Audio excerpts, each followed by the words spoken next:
Bien, vamos a resolver entonces ahorita el ejercicio número 26, el cual dice lo siguiente. Se tiene un campo eléctrico uniforme vertical hacia abajo cuya intensidad es de 5 newton por coulomb y se lanza horizontalmente una carga eléctrica de 2 por 10 a la menos 7 coulomb con una velocidad igual a 100 metros por segundo. Hallar después de qué tiempo llega a la placa inferior que se muestra si inicialmente estaba a una altura de 50 metros.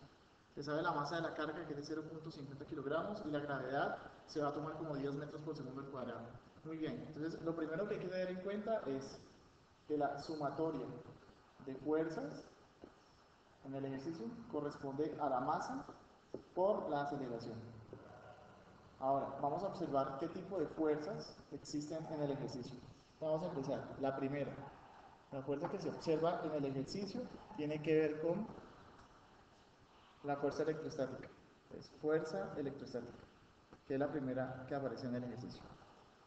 Y la segunda fuerza que se alcanza a observar es el peso del objeto, que se alcanza a observar acá, el peso. Entonces, la otra fuerza es el peso, el cual es masa por la aceleración de la gravedad. Entonces, partiendo de eso, entonces podríamos pensar que la fuerza electrostática, como vimos ya, corresponde a el campo eléctrico multiplicado por la carga Q. Entonces, en este momento hay que sentarse a analizar cómo es la sumatoria de fuerzas.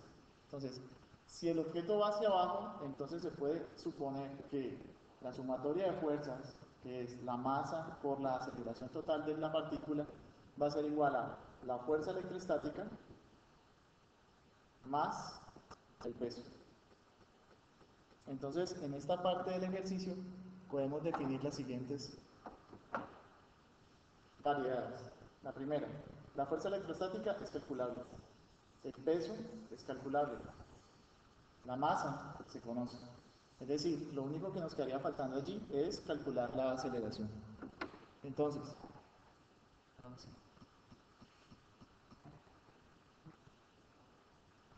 ahora queremos calcular el valor de la aceleración.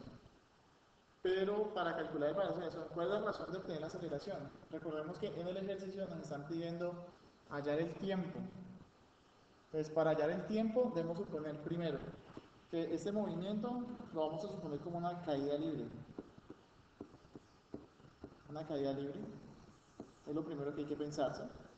Y ese concepto de caída libre se debe a que un movimiento semiparabólico, como lo vemos en el ejercicio, cuando el objeto está en cualquier instante ubicado en la trayectoria semiparabólica, es la misma analogía como si el objeto estuviera cayendo libremente. Entonces vamos a suponer que este ejercicio lo vamos a tomar como una caída libre. Por tal motivo, el objetivo es encontrar la aceleración. Hay que encontrar la aceleración. Ya se sabe cómo se saca la aceleración, como lo que indica en la parte de acá. Esa sería la primera tarea.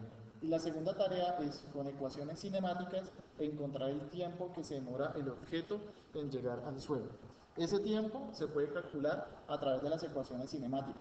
¿Cuáles ecuaciones cinemáticas? Vamos a mirar un grupo de ecuaciones que te pueden servir para resolver el problema.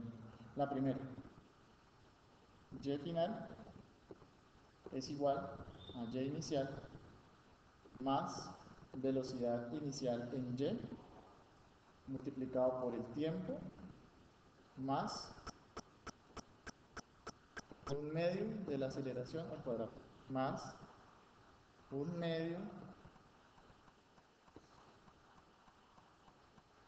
medio de la aceleración por el tiempo al cuadrado. Entonces, de acuerdo a eso, lo que hay que tener en cuenta es que en este tipo de ejercicios, ¿qué valores vamos a introducir dentro del ejercicio? El primero, hay que identificar si el movimiento tiene una velocidad inicial en y. Esa es una tarea que se debe analizar. Esta velocidad inicial en y realmente es la que da el ejercicio, es la pregunta por resolver. O la velocidad inicial en y es 0. Entonces, esa sería la tarea para poder resolver efectivamente el ejercicio.